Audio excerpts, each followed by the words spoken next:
ఓ accident జరిగితే గంటలోపు చికిత్స అందితే బతికేందుకు చాలా అవకాశాలుంటాయి. అందుకే తొలి గంటను గోల్డెన్ అవర్ అంటారు. ఇప్పుడు డిజిటల్ మోసాలను గోల్డెన్ అవర్ చికిత్స చేయాలని ఇండియన్ రిజర్వ్ బ్యాంక్ ప్రయత్నాలు చేస్తుంది. ఒక కొత్త వ్యక్తికి తొలిసారి 10,000కు పైగా చెల్లింపులు చేస్తే సదరు లావాదేవీని గంట పాటు నిలిపేయాలని ప్రతిపాదన చేసింది. అనుమానాస్పద లావాదేవీలను వినియోగదారులు సకాలంలో గుర్తించి రద్దు చేసేందుకు ఈ గంట సమయం ఉపయోగపడుతుందని ఆర్బీఐ భావిస్తుంది. తరచూ ఆన్లైన్ చెల్లింపులు చేసుకునే వారిని ముందే వైట్ లిస్ట్ చేసుకునే అవకాశము కల్పించనుంది. ఇలాంటి వ్యక్తులకు మాత్రం డబ్బు వెంటనే చేరుతుంది. వీటితో పాటు trusted person, kill switch, shadow credit లాంటి ఆప్షన్లు తీసుకురానుంది. ఆన్లైన్ చెల్లింపుల్లో భద్రతా ప్రమాణాలు, మోసాల నియంత్రణ పేరిట డ్రాఫ్ట్ డిస్కషన్ పేపర్ ను ఆర్బీఐ విడుదల చేసింది. ఈ ముసాయిదాపై తగిన సూచనలు చేయాల్సిందిగా సూచించింది. ఈ ముసాయిదాలో తరచూ ఆన్లైన్ మోసాల బారిన పడుతున్న వృద్ధులు, దివ్యాంగుల కోసం ప్రత్యేక రక్షణ చర్యలు తీసుకుంది. 70 ఏళ్లు పైబడిన వృద్ధులు, దివ్యాంగులు తమ తరపున ఓ వ్యక్తిని ట్రస్టెడ్ పర్సన్ గా ఎన్నుకోవాలి. ఆ విషయం బ్యాంకులకు చెప్పాల్సి ఉంటుంది.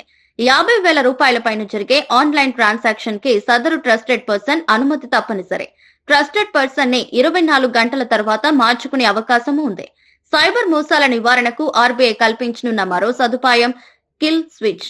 ఖాతాదారులను అనుమానం వచ్చిన వెంటనే ఆ తర్వాత ట్రాన్సాక్షన్ జరగకుండా అత్యవసరంగా ఖాతాను స్తంభింపచేస్తారు. కిల్ స్విచ్ బటన్ ని ఉపయోగించి యూపీఐ, ఇంటర్నెట్ బ్యాంకింగ్, కార్డుల ద్వారా జరిగే లావాదేవీలను తక్షణమే నిలిపివేయవచ్చు. సైబర్ నేరగాళ్లు అక్రమంగా సంపాదించిన డబ్బును మొదట ఇతరుల బ్యాంకు ఖాతాలో జమ అయ్యేట్లు చూస్తారా, ఆ తర్వాతే తమ ఖాతాకు మళ్లించుకుంటారా? ఇందుకోసం అమాయకులకు రకరకాల కారణాలు చెప్పి లేదంటే కొంత డబ్బు ఆశ చూపి తమ పని చేసుకుంటారా? ఇలాంటి ఇతరుల అకౌంట్లను మ్యూల్ ఖాతాలు అంటారు. అంతవరకు తక్కువ టర్నోవర్ ఉండి ఒకేసారి పెద్ద మొత్తంగా డబ్బు జమ అయ్యే ఇలాంటి ఖాతాలపై నిర్దిష్ట పరిమితి విధించాలని ఆర్బీఐ ప్రతిపాదించింది. 25 లక్షలకు మించి ఒకేసారి డబ్బులు జమ అయితే వెంటనే వాటిని వాడకుండా షాడో క్రెడిట్ కింద ఆ ఖాతాను నిలిపేస్తుంది. 30 రోజుల్లోపు సరైన పత్రాలు సమర్పిస్తేనే నిధులను వాడుకునే అవకాశం కల్పిస్తారా, లేదంటే తిరిగి ఆ డబ్బు సంబంధించిన ఖాతాదారుడి అకౌంట్ లోకి బదిలీ చేస్తారా? అయితే కార్పొరేట్ సంస్థలు, ప్రభుత్వ ఖాతాలకు ఈ షాడో క్రెడిట్ నుంచి మినహాయింపు ఉంటుంది. ఇకపై కొత్తగా అకౌంట్ ఓపెన్ చేస్తే ఖాతాదారులకు యూపీఐ, ఇంటర్నెట్ బ్యాంకింగ్ పై అవగాహన కల్పించాలి. ఆ తర్వాతే వారికి ఆ సదుపాయం కల్పించాల్సి ఉంటుంది. 10 ఏళ్లలో భారత్ లో డిజిటల్ చెల్లింపుల లావాదేవీలు 38 రెట్లు పెరిగాయి. వీటితో సమానంగా సైబర్ మోసాలు పెరుగుతున్నాయి. 2021లో సైబర్ మోసాలపై నమోదైన కేసులు 2,60,000 కాగా 2025 నాటికి 28 లక్షలకు చేరాయి.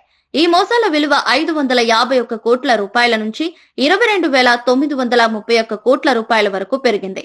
అందుకే సైబర్ మోసాలను అడ్డుకట్ట వేసేందుకు ఆర్బీఐ నూతన ప్రతిపాదనలు తీసుకువచ్చింది.